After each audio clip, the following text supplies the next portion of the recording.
But they didn't use conventional weapons. Instead, they used something that no alien species had ever thought to weaponize: music.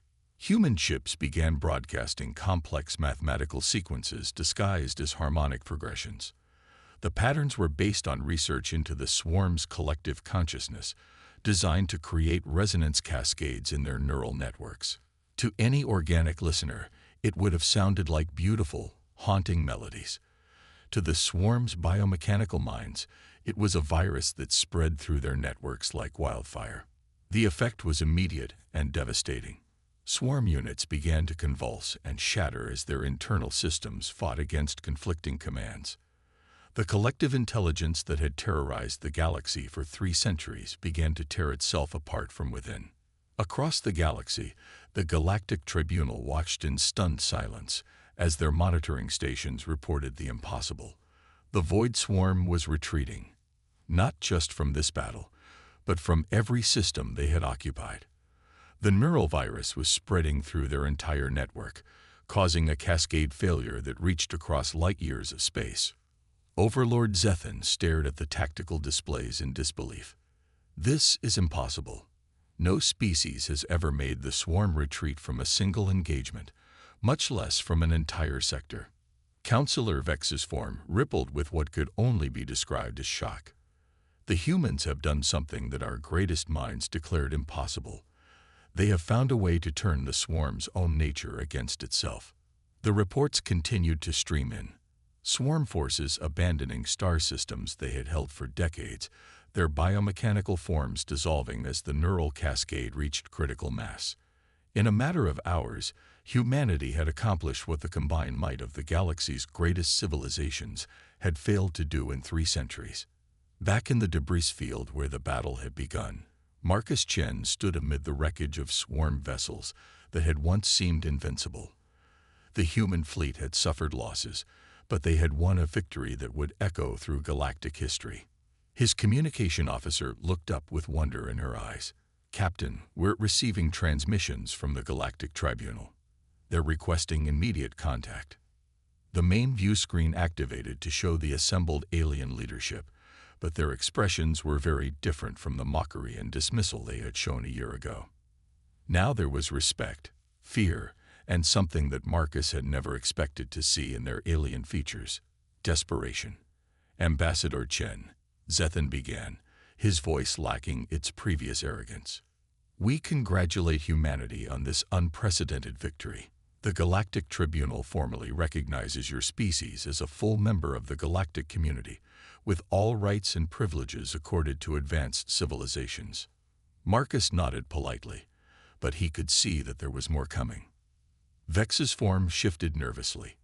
"However, we must ask, the weapon you used against the swarm, the neural cascade, we need to understand how it works. There are other threats in the galaxy, other enemies that might require such innovative solutions." The other alien delegates nodded eagerly, their previous dismissal of humanity forgotten in their desperation to understand weapons that could accomplish the impossible. Marcus exchanged glances with Dr. Vasquez and Commander Kim before responding. "The weapon you're referring to isn't really a weapon at all. It's something that every human child learns from birth, something so fundamental to our nature that we never thought to weaponize it until now." "What is it?" Zethan demanded, leaning forward with desperate intensity. Marcus smiled. "Imagination. Creativity. The ability to see solutions where others see only problems. The swarm was defeated not by superior technology, but by the simple human refusal to accept that something is impossible just because it's never been done before." The alien delegates stared at him in confusion, clearly expecting some complex technological explanation that they could study and replicate. "You can't download creativity," Dr. Vasquez added gently. "You can't reverse engineer imagination. They're not tools or weapons. They're who we are." The chamber fell silent as the implications sank in. The aliens had spent millions of years perfecting their technology, building ever more complex machines to solve their problems. But they had forgotten something that humanity had never lost: the power of thinking differently. "We would be honored to work with you," Marcus continued, "to share our perspectives and learn from yours. But understand this. What happened today didn't happen because humans are superior. It happened because we're different. And that difference is not something you can simply acquire." The Galactic Tribunal had given humanity 1 year to prepare for an impossible task. They had no idea that they had just awakened something that had been dormant in the human spirit for too long: the absolute refusal to surrender in the face of overwhelming odds. In research facilities across Earth, Dr. Vasquez and her team studied every scrap of information about the Void Swarm. They discovered that the enemy's strength lay in their ability to adapt, to learn from every attack, and develop countermeasures. Previous civilizations had tried to fight them with superior technology and firepower, but the swarm had simply evolved to overcome each new weapon. "They're thinking like machines," Elena told Marcus during one of their late-night strategy sessions. "They adapt to threats in predictable patterns, but they've never faced anything like human creativity and unpredictability." Commander Kim was rebuilding Earth's fleet from the ground up, but not in the way anyone expected. Instead of trying to match the technological superiority of alien warships, he was developing something entirely different, a fleet designed around human strengths rather than. The mockery begins. Marcus Chen stood before the massive crystalline doors of the Galactic Tribunal, his heart pounding with a mixture of nervousness and determination. The towering structure stretched impossibly high above him, its surface shimmering with colors that had no names in any human language. As Earth's first ambassador to the galactic community, Marcus carried the hopes and dreams of 8 billion people on his shoulders. The doors opened without sound, revealing a vast chamber that defied the laws of physics Marcus thought he understood. The ceiling seemed to stretch into infinity, while the floor was made of some transparent material that showed the swirling depths of space beneath their feet. Around a massive circular platform sat representatives from dozens of alien species, each more intimidating than the last. Marcus walked forward, his simple black suit looking plain and ordinary compared to the elaborate garments and natural armor of the alien delegates. Behind him followed Dr. Elena Vasquez, Earth's leading xenobiologist, and Commander David Kim, the head of Earth's modest space fleet. Their footsteps echoed in the enormous chamber, drawing the attention of countless alien eyes. At the center of the platform sat Overlord Zethan, leader of the Hegemony Alliance. His species, the Caliph, were known throughout the galaxy for their military might and technological superiority. Standing nearly 12 feet tall, with skin that looked like polished obsidian and eyes that glowed with an inner fire, Zethan was an imposing figure even among the other alien leaders. To his right sat Counselor Vex, an ancient being whose species had achieved interstellar travel when Earth was still covered in ice. Vex's form seemed to shift and flow like liquid mercury, never quite settling into one shape for more than a few moments. The other delegates represented species from across the galaxy, each one having achieved feats of technology and conquest that humanity could barely imagine. "So," Zethan's voice boomed across the chamber, carried by translation devices that made his words understandable to every species present. "These are the newcomers from the Sol system, the humans." A ripple of what might have been laughter passed through the assembled delegates. Marcus felt his jaw tighten, but he kept his expression neutral. He had expected this reaction. Earth had only achieved faster-than-light travel 5 years ago, making them the youngest species ever to petition for membership in the Galactic Tribunal. "Great Overlord," Marcus began, his voice steady despite the overwhelming presence of the Alien Council. "I am Marcus Chen, speaking on behalf of humanity. We come before this tribunal seeking recognition as a sentient species and requesting membership in the galactic community." Zethan leaned forward, his massive form casting a shadow over the human delegation. "Recognition. Membership." His laughter was like the rumble of an earthquake. "Tell me, human, what exactly has your species accomplished that would merit such consideration?" Marcus had prepared for this question. "We have achieved faster-than-light travel, developed sustainable energy sources, and established peaceful cooperation among our various nations. We have also demonstrated remarkable adaptability and problem-solving abilities throughout our history. Faster than light travel, repeated Counselor Vex, their voice sounding like whispers from 1,000 mouths. Yes, we are aware of your crude warp drive technology. It is perhaps 50,000 years behind our current capabilities. More laughter echoed through the chamber. Marcus felt Elena tense beside him, but she remained silent. Another delegate spoke up, this one representing the Nexus Collective, a species of insectoid beings with a hive mind. Your species has only recently stopped fighting wars over resources and territory. How can you claim to be ready for galactic civilization when you have not even achieved true unity on your own world? We have made great progress, Marcus replied. The formation of the United Earth Government represents unprecedented cooperation among our people. United Earth Government, Zethan scoffed. Formed only after you nearly destroyed yourselves with nuclear weapons. Your species is violent, primitive, and completely unprepared for the responsibilities of galactic citizenship. Dr. Vasquez stepped forward, unable to remain silent any longer.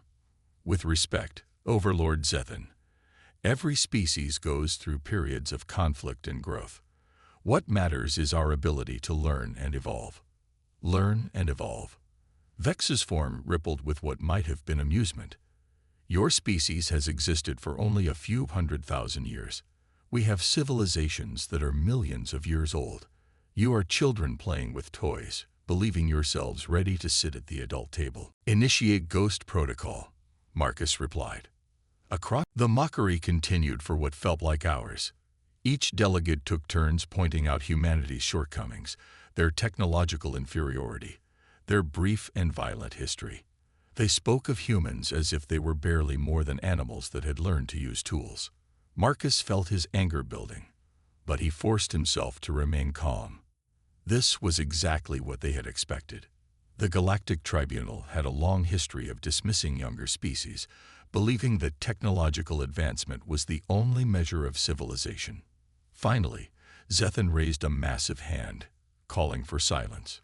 Enough. It is clear that humanity is not ready for membership in the galactic community. Perhaps in another few thousand years, when you have outgrown your primitive nature, you may petition us again. However, Vex interjected, their voice carrying an edge of cruel amusement. We are not entirely without mercy. We will offer you a chance to prove your worth. Marcus felt a chill run down his spine. What kind of chance? Zethan's eyes blazed brighter. For the past 300 years, the Void Swarm has been consuming entire star systems on the outer rim of the galaxy. They are a plague of biomechanical creatures that adapt to any weapon or strategy used against them. Dozens of advanced civilizations have fallen to their advance. The combined fleets of the Hegemony Alliance, the Nexus Collective, and the Ethereal Concordat have been unable to stop them, Vex added. If humanity can succeed where we have failed, if you can find a way to defeat the Void Swarm, then perhaps you will have proven yourselves worthy of our consideration. The chamber fell silent except for the whispered translations of the alien delegates. Marcus felt the weight of the challenge settling on his shoulders like a physical force. The Void Swarm was legendary throughout the galaxy, a nightmare that had consumed countless worlds and billions of lives. And if we fail? Commander Kim asked, speaking for the first time since entering the chamber. Then humanity will be forbidden from leaving your solar system for the next 1,000 years, Zethan replied. You will remain in isolation until you have truly matured as a species. Marcus looked at his companions, seeing his own determination reflected in their eyes. They had come here knowing that humanity was seen as inferior, but they had also come prepared to fight for their species' future. We accept the challenge, Marcus said, his voice carrying clearly across the vast chamber. The alien delegates exchanged glances, some amused, others skeptical. None of them believed that humanity had any chance of success against an enemy that had defeated the greatest military powers in the galaxy. Very well, Zethan said. You have 1 galactic standard year to prepare. After that, Your fleets will be transported to the edge of Void Swarm territory. May your gods have mercy on you, because the swarm certainly will not." As the human delegation was escorted from the chamber, Marcus could hear the aliens discussing them in hushed tones. The general consensus was clear. Humanity was about to be wiped out by an enemy they could not possibly comprehend, let alone defeat. But Marcus Chen had spent his entire career as a military strategist, and he had learned one important lesson. Sometimes being underestimated was the greatest advantage you could have. The journey back to Earth gave the delegation time to process what had happened. As their ship entered the Sol system, Marcus gathered his team in the observation lounge. "They think we're going to fail," Elena said, staring out at the blue-green sphere of their home world. "Good," Marcus replied. "Let them think that. While they're busy laughing at us, we'll be preparing for a war unlike anything the galaxy has ever seen." Commander Kim raised an eyebrow. "You have a plan?" Marcus smiled, and for the first time since leaving the tribunal, he felt truly confident. "I have something better than a plan. I have a species that has survived ice ages, plagues, world wars, and near extinction. The aliens think our violent history makes us primitive. They're about to learn that it makes us survivors." Within hours of the delegation's return, news of the challenge spread across Earth. The reaction was not what the aliens would have expected.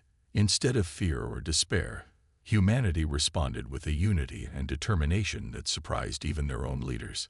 Scientists from every nation began working together, sharing research and resources without regard for national boundaries. Military leaders put aside old rivalries to develop new strategies. Engineers and inventors worked around the clock to create technologies that had never been imagined before. Counselor Vex was the first to speak, their voice carrying new respect. "Then perhaps the galaxy needs that difference. Perhaps we have grown too comfortable in our certainties, too confident in our ancient ways." Over the following months, humanity took its place among the stars not as junior partners, but as equals. The species that had been mocked for their primitive nature became the most sought-after allies in the galaxy. When other civilizations faced problems that seemed impossible to solve, they turned to humanity for the one thing their advanced technology couldn't provide: a fresh perspective. The Galactic Tribunal never forgot the lesson they learned that day. They had dismissed humanity as violent primitives, only to discover that sometimes the best way to solve an impossible problem is to refuse to accept that it's impossible in the first place. And humanity. They went on to prove that their victory over the Void Swarm was not a fluke. Whenever the galaxy faced a new threat, whenever ancient enemies seemed unstoppable, it was human creativity and determination that found the solutions others couldn't see. The species that had once begged for recognition now found themselves with former enemies begging for their help. And in the true spirit of humanity, they gave it freely, teaching the galaxy that sometimes the greatest strength comes not from what you know, but from your willingness to imagine what you don't. Marcus Chen, now Earth's permanent ambassador to the Galactic Tribunal, often reflected on that first day when alien laughter had filled the council chamber. The mockery had stung, but it had also motivated his species to become something greater than they had ever imagined possible. In the end, the galaxy learned that underestimating humanity was not just a mistake. It was the kind of mistake that could change the course of history itself.